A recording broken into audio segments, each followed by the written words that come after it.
Olá, este é o laccursos.com.br, eu sou o Rodrigo Belmonte, a aula de hoje, licitação. Vamos falar mais um pouquinho sobre a lei de licitações, vamos falar mais um pouquinho sobre compras, da administração pública, e hoje a gente vai falar sobre os procedimentos do processo licitatório. A ideia dessa aula é liquidar toda a questão de procedimento licitatório referente ao processo de licitação. Quando a gente fala em procedimento licitatório, eu estou falando em processos de licitação, estou falando daquele procedimento administrativo onde se desenvolvem todos os atos necessários à conclusão de uma compra da administração, o que vai acabar fulminando num contrato administrativo, num contrato de prestação de serviço público, num contrato de prestação de serviços, ou num contrato para fornecimento de bens ou objetos quaisquer que sejam do interesse da administração. Belezinha? Sussa? Tranquilos? Então vamos lá.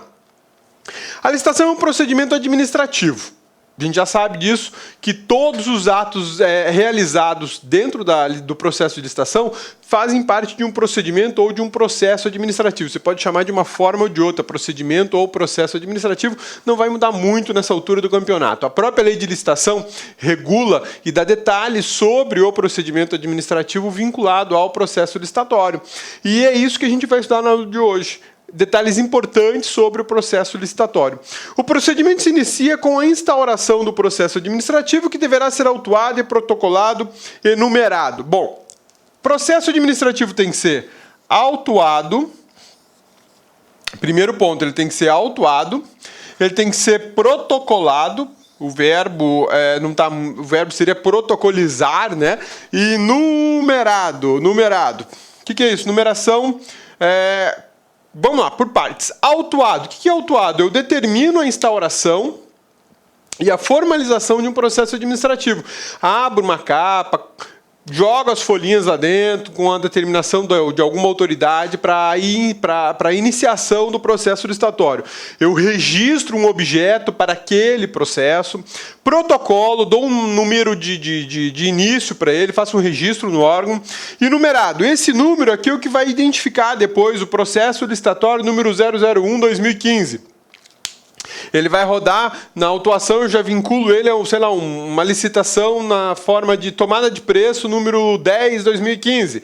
E por aí vai. Eu vou dando esse detalhamento. Essas informações básicas sobre o processo licitatório são fundamentais e são exigências legais. A lei exige que seja dessa forma, não pode ser de outra maneira. Tá? Atos essenciais ao início do processo: autorização para o certame, descrição do objeto e menção aos recursos próprios para a futura despesa. A autorização para o certame. Quem é que faz essa autorização aqui? Quem é que dá a autorização para começar um certame? A gente chama ele de ordenador de despesas. É isso aí. Quem tem a responsabilidade de fazer despesas na administração pública é que pode determinar a instauração de um processo licitatório. É ele que vai dizer, autorizo iniciar o processo de licitação, determino a autuação dos autos e pode dar seguimento ao feito. É ele que vai dizer, beleza, pode começar, eu quero comprar ou eu quero contratar um serviço. Vai ter que ter a descrição do objeto. O que será licitado. Sempre que nós dermos início ao processo licitatório, nós vamos ter que saber o que vai ser licitado. Eu não posso simplesmente determinar a instauração de um processo licitatório sem qualquer objeto, ou para comprar qualquer coisa, ou para comprar aquilo que der vontade. Não, de forma alguma. A gente tem que fazer uma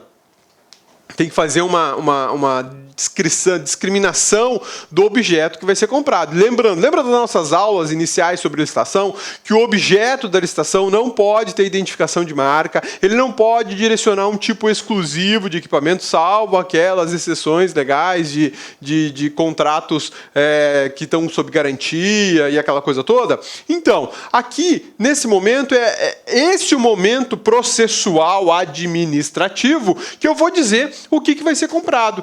Eu vou comprar televisores. Beleza. Quando eu defino o objeto televisores, eu vou ter que dizer o tamanho, quantas polegadas, o tipo de televisor, se de LED, se LCD, se de plasma, se ele pode ficar pendurado numa parede, se ele só pode ficar numa situação de sustentado em base, se ele admite esse tipo de procedimento de riscar em cima da tela e depois apagar. Tudo isso tem que ser analisado, e detalhado no objeto. O que eu não posso fazer é colocar uma marca. Por exemplo, começa aqui, quero comprar televisores da marca tal. Isso não rola, isso não é possível fazer, tá? Isso é proibido, por sinal. E a menção aos recursos próprios para futura despesa.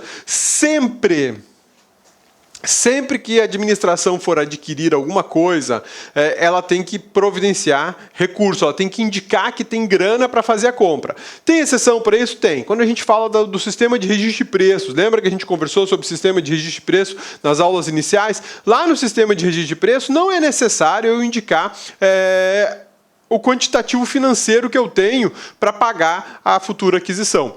Mas isso é uma exceção. A regra geral é que o edital já traga a fonte de custeio dessas despesas. Já diga, olha, eu tenho tantos R$1.000 para fazer essa compra, conforme a fonte de despesa número 330995734. Pronto. É o código lá do sistema de controle das finanças públicas. E isso tem que aparecer no edital. Por isso que ele fala em menção aos recursos próprios para futura despesa. Eu não posso iniciar uma licitação sem ter grana. Rodrigo, se eu fizer a licitação sem dinheiro, crime de responsabilidade administrativa, por exemplo, do prefeito, se ele for o ordenador de despesa, do governador, se for ele o ordenador de despesa, de um ministro, se for ele o ordenador de despesa.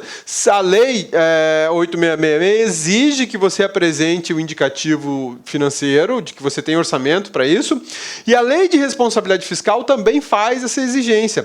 A lei de responsabilidade fiscal é muito severa quanto a isso. Ela proíbe o início de qualquer licitação sem previsão de recurso. Se você fizer, você pratica crime. Não é legal, né? Nem um pouco legal. Aí depois você arruma problema com o Ministério Público, com a polícia, né? Então, por isso que esses elementos têm que ser observados obrigatoriamente. Belezinha? Vamos falar um pouquinho mais ainda sobre o processo de licitação ou procedimento licitatório previsto aqui na Lei Geral de Licitações. A gente colocou tudo em detalhes, em tópicos, nas páginas desses slides. Vamos lá. A lei não exige disponibilidade financeira integral para a instauração. Ou seja, eu não preciso estar com o dinheiro em caixa, mas eu tenho que dar a indicação, da previsão orçamentária, ou seja, é certo, quase que 100% de certeza que vai ter grana para pagar essa conta. Eu recomendo, na prudência, sempre identificar a fonte de custeio. O dinheiro não precisa estar no caixa da administração. O dinheiro não precisa estar à disposição. Mas você tem que indicar a fonte. Olha, o recurso para pagar esse equipamento que vai ser comprado é a fonte de recurso tal. E aí eu indico, conforme previsão da lei orçamentária, esse dinheiro vai ser repassado para a administração no momento X. Acabou. Pronto, tomei a precaução necessária, o cuidado necessário para indicar que eu tenho essa grana, que eu tenho esse recurso e quando ele estará disponível para eventuais pagamentos de faturas lá pela entrega do produto ou pela prestação do serviço. Tá? O que eu não preciso não exige a disponibilidade do recurso, ou seja, eu não preciso ter o recurso em caixa, basta ter a previsão de que eu vou receber, basta esclarecer que ele consta da lei orçamentária e aí já vai embora, já está tranquilo. Né? Como pregoeiro lá do Ministério Público Federal, eu sou um pouquinho mais chato. Eu gosto muito que a grana esteja já disponível.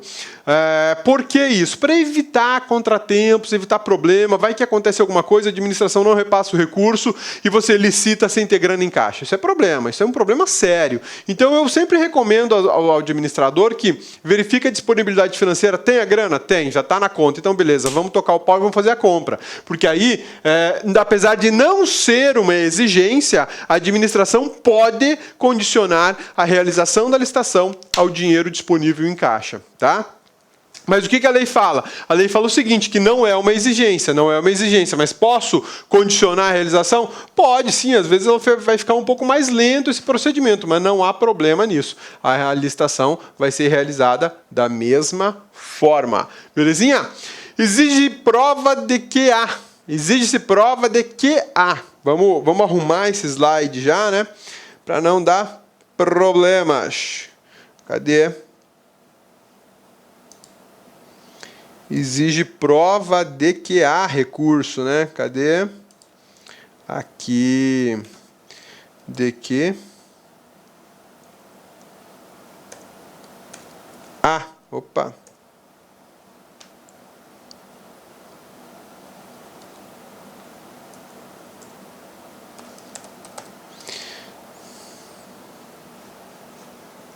Salvando. Pronto, olha só. Exige-se prova de que existe recursos suficientes previstos na lei orçamentária. Não é necessário estar disponível em caixa, basta estar disponível o recurso, né? Basta estar previsto o recurso, não disponível. A disponibilidade financeira não é uma exigência, basta estar disponível. Também devem constar no processo. O que mais que tem que constar no processo de licitação? O edital, é o mínimo, né? Atas e relatórios, atos administrativos, comprovação da existência de recursos, as publicações. O procedimento licitatório é presidido por uma comissão de licitação. Então, olha só, vamos voltar aqui.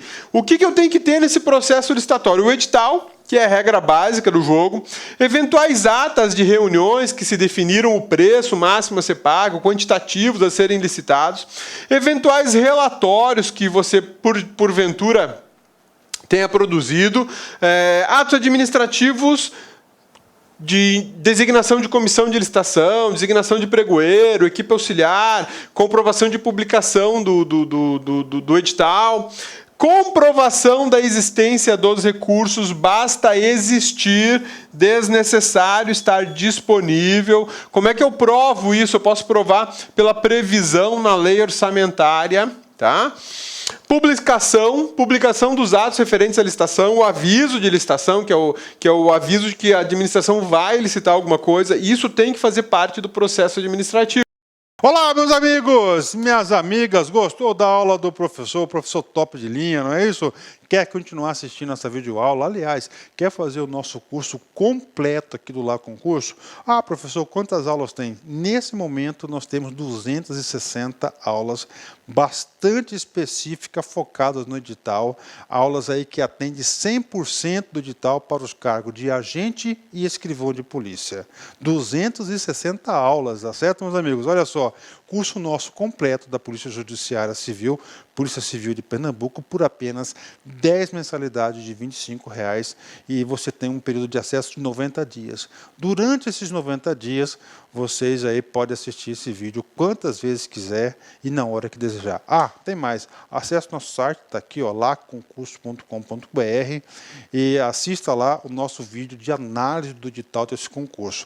Lá tem várias contribuições para vocês aí que vão fazer esse concurso, inclusive lá o professor comentou se o aluno deve chutar ou não nesse concurso da banca do CESP. Banca do CESP, você sabe que tem aquele fator de punição, aquele aluno que chuta, que marca errada, tem um ponto negativo. Nesse aqui não é um ponto negativo, é 0,25 e isso tem impactos no concurso. Tá certo, meus amigos? Então espero você, venha se matricular conosco, que eu tenho certeza que você não irá se arrepender. Um forte abraço, fique com Deus. Tchau, tchau. Clique lá.